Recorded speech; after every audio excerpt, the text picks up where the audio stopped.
Dalam sejarah perjalanan Gubernur Jenderal Belanda ke-36, Wilhelm Herman Daendels telah membangun jalan raya sepanjang 1000 km antara Anyer yaitu Serang Banten hingga Panarukan, Banyuwangi, Jawa Timur. Jalan Daendels dibangun mulai bulan Mei 1809 sampai 1810 Masehi. Sejauh 1000 km membentang antara Anyer, Jakarta, Bogor, Puncak, Cianjur, Bandung, Cadas Pangeran, Cirebon, Pekalongan, Surabaya, dan Panarukan. Belakangan, informasinya bertambah bahwa jalan raya pos itu dibuat Daendels atas perintah Kaisar Prancis untuk melancarkan administrasi pemerintahan di Hindia Belanda dan mengantisipasi adanya serangan dari kerajaan Inggris yang saat itu pasukan Inggris telah berada di perairan Samudra Hindia. Selain mempercepat tibanya surat-surat yang dikirim dari Anyer hingga Panarukan, jalan-jalan itu dalam perkembangan selanjutnya banyak mempengaruhi kehidupan masyarakat sekitar dan telah berubah fungsinya, antara lain menjadi jalan ekonomi atau jalan umum, dan kini sudah banyak dibangun di sekitarnya. Rute Jalan Daendels di Kabupaten Serang sampai saat ini sebetulnya masih dihantui oleh kesimpang siuran informasi. Karena yang beredar di masyarakat ada dua informasi. Ada yang berpendapat bahwa Jalan Daendels melewati Kabupaten Lebak. Namun ada juga yang menyatakan hanya melewati Kabupaten Serang saja.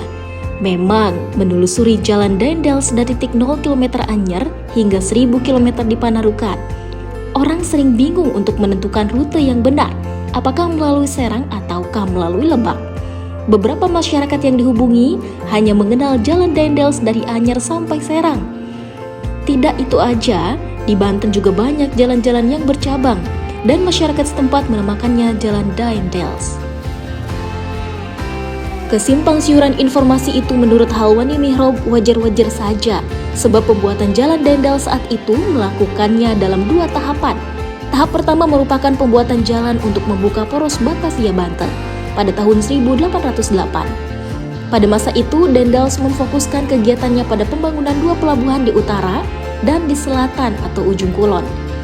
Jalan ini melalui garis pantai dari Batavia menuju Carita, Caringin, menembus Gunung Pulau Sari, Jiput, Menes, Pandeglang, Lebak hingga Jasinga atau Bogor. Tahap kedua dimulai pada tahun 1809 dengan rute Anyer melalui Pandeglang. Di Pandeglang, jalan bercabang dua, yang satu menuju Serang Utara dan yang satu lagi menuju Lebak arah selatan. Dari Serang, rute selanjutnya ke Tangerang, Jakarta, Bogor, Puncak, Cianjur, Bandung, Sumedang, Cirebon, Pekalongan, Surabaya hingga Panarukan sepanjang pantai utara Pulau Jawa. Jalan inilah jalan yang disebut jalan utama atau jalan protokol. Akan tetapi, itu tidak berarti bahwa tidak ada cabang-cabang jalan lainnya yang dilewati oleh Daendels. Di daerah tertentu, banyak rute khusus yang sengaja dibangun oleh Daendels pada masa itu, terutama daerah pusat kabupaten, karena untuk mempermudah transportasi pengangkutan rempah-rempah ke luar daerah tersebut. Banten merupakan tempat yang paling banyak memiliki cabang-cabang jalan Daendels, sebab Banten cukup banyak menghasilkan rempah-rempah. Anyer dijadikan titik 0 km karena kota ini sudah dipola Daendels untuk mempermudah pengangkutan hasil bumi dari wilayah Banten menuju dua pelabuhan, yaitu Pelabuhan Merak dan Pelabuhan Ujung Kulon. Banten sendiri sudah dilokalisasi dalam segi hasil bumi oleh Daendels karena Banten subur dan kaya akan hasil buminya, terutama rempah-rempah. Hingga saat ini, sebagian besar jalan Daendels masih terpakai, bahkan yang lama sengaja diperbarui supaya dapat digunakan. Jalan Daendels yang tidak dapat digunakan sama sekali adalah rute jalan arah ke Pontang dan arah ke Bayah, dikarenakan rute jalan tersebut hancur dan tidak dapat diperbaiki kembali. Sementara itu, Daendels sempat memerintahkan pembuatan jalan di selatan Pulau Jawa. Rutenya dimulai dari sebelah barat Jawa, yaitu dari Bayah menuju Pelabuhan Ratu, terus ke selatan ke daerah Sukabumi, Cimanuk, dan seterusnya hingga ke Pangandaran, Purwokerto, dan Yogyakarta. Jalan Daendels yang lebih dikenal oleh masyarakat adalah Jalan Bagian Utara Jawa, Ini disebabkan karena jalan di utara melalui rute yang berhadapan langsung dengan rute Batavia. Sedangkan jalan bagian selatan Jawa selain kondisi jalannya rusak berat dan juga banyak yang terputus seperti jalan dari Bayah sampai Citorek. Ada beberapa versi mengenai sejarah pembuatan jalan ini. Ada yang mengatakan bahwa Daendels membuat jalan anyar Panarukan ini karena ingin mempertahankan Pulau Jawa dari serangan Inggris. Sehingga Pulau Jawa perlu dibangun jalan guna menghubungkan suatu daerah ke daerah lain agar dapat mempercepat kabar berita dan alur transportasi. Menurut Dr. H.J. de Graaf, secara kronologis menerangkan, pada tahun 1808 datanglah Herman Willem Daendels dari Belanda ke Banten. Waktu ia datang ke Nusantara, negaranya tengah dijajah oleh Prancis. Sebagai murid yang disayangi Napoleon, akhirnya Daendels dikirim ke Nusantara untuk menggantikan gubernur jenderal dari Belanda yang ada di Indonesia oleh Napoleon Bonaparte. Dengan segala upaya, akhirnya Daendels mendapatkan bantuan dari rakyat Banten berupa rempah-rempah untuk dikirim ke Prancis dan Belanda sebagai upeti. Jadi tidak mengherankan jika Daendels membuat kerja rodi dan tanam paksa, karena jika tidak, ia tidak bisa memberikan upeti pada kedua negara itu. Pada tahun 1808 sampai 1809, Daendels mulai pembuatan jalan dengan rute Batavia Banten tahap pertama. Pada saat itu rakyat masih mau menghimpun kekuatan untuk melaksanakan perintah paksa Daendels.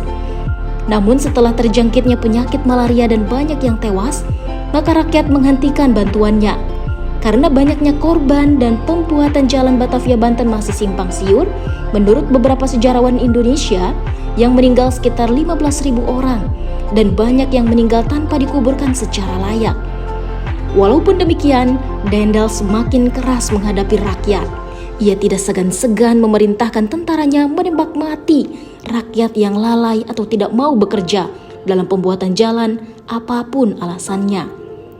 Sementara itu, ada yang beranggapan jalan Daendels dibuat untuk jalur pos atau jalan pos raya. Namun, Halwani beranggapan bahwa jalan Daendels sebagai siasat untuk memperlancar jalur ekonomi, politik, dan pemerintahan. Berdasarkan buku-buku sejarah, Gubernur Jenderal Daendels dikenal sebagai seorang diktator yang sangat kejam, tidak berperi kemanusiaan dan selalu menindas rakyat demi keuntungan pemerintah kolonial Belanda dan pribadinya. Sebelum meninggalkan negeri Belanda menuju Jawa, Daendels menerima dua tugas yang diberikan oleh Louis Napoleon yang menjadi raja di negeri Belanda pada saat itu.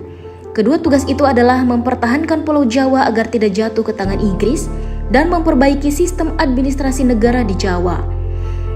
Pada tanggal 1 Januari 1808 setelah menempuh perjalanan selama 10 bulan, Daendels mendarat di Anyer hanya dengan didampingi oleh seorang ajudannya dan tanpa memiliki surat-surat. Dari Anyer, Daendels melalui jalan darat menuju ke Batavia untuk menemui gubernur jenderal saat itu, yaitu Henricus Albertus Wies. Tampaknya, Wies telah menerima berita pengangkatan Daendels. Kemudian pada tanggal 14 Januari 1808, Wies menyerahkan kekuasaannya kepada Daendels. Pada masa Daendels menjadi gubernur jenderal, oleh Daendels para penguasa kerajaan tidak diizinkan menggunakan sebutan sultan lagi, melainkan menggunakan sebutan pangeran. Menurut sumber sejarah, Kesultanan Banten mulai berada di bawah kekuasaan pemerintah Hindia Belanda semenjak Sultan Banten menandatangani perjanjian dengan Belanda yang dilakukan oleh Sultan Safiyuddin pada tanggal 28 November 1808.